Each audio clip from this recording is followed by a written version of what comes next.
দাদা এডিআৰিত যে OMR খন আপোনালোকে দিয়ে এনসাৰ কিটো পাবলিশ কৰি দিয়ে মেডিকেল বা হেলথ ডিপাৰ্টমেন্টৰ পৰীক্ষাত আপোনালোকে কিয় নকৰে আগতে আমি কৰা নাছিলো কিন্তু এইবাৰ জানুৱাৰী মাহত হৈ যোৱা টেকনিক্যাল পৰীক্ষাৰ এনসাৰ কি আমি 12 এপ্ৰিল তাৰিখে প্ৰকাশ কৰিম আৰু যি সকলে OMR খন সংগ্ৰহ কৰিব বিচাৰে তেওঁলোকেও 50 টকা দি OMR খন সংগ্ৰহ কৰিব পাৰিব আৰু যি সকলে এনসাৰ কি সোৱাৰ পিছত এনসাৰ কি চ্যালেঞ্জ কৰিব খুজে তাৰ বাবেও আমি সুবিধা কৰি দিম অৰ্থাৎ স্বচ্ছতা সকলো ক্ষেত্ৰতে যোৱাকালি হৈ যোৱা তৃতীয় শ্ৰেণীৰ পৰীক্ষাটো আমি একেই ব্যৱস্থা গ্ৰহণ কৰিম মই ইতিমধ্যে আমাৰ স্বাস্থ্য বিভাগক কৈছো যে এডিআৰি পৰীক্ষা যেনেকৈ আমি নিকা কৰি অনুষ্ঠিত কৰিছো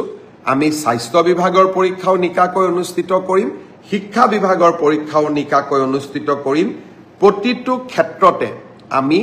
স্বচ্ছতা আৰু নিকাক আমাৰ জীৱনৰ লগত আমি সমাহিত কৰিলো বিহালীত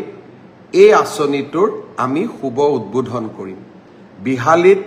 23,000 মহিলাই এই আঁচনিটোৰ প্ৰথম পৰ্যায়ৰ 10,000 কোটি টকা লাভ কৰিব এই আঁচনিটোৰ জৰিয়তে অসমৰ আমি 27 লাখ মহিলাক 10,000 টকাকৈ প্ৰদান কৰিম 2,700 কোটি টকা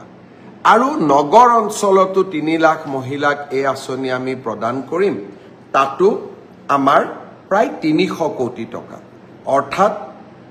আমাৰ আই মাতৃসকলক উৎপাদনমুখী আৰু মহিলা সবলীকৰণৰ দিনত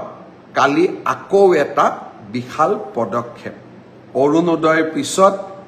মহিলা সবলীকৰণৰ ক্ষেত্ৰত অসমে অহাকালি আৰু এটা শক্তিশালী খোজ পেলাব বিহালীৰ কালি সভাখনৰ বাবে নিশাটো অপেক্ষা কৰিম মই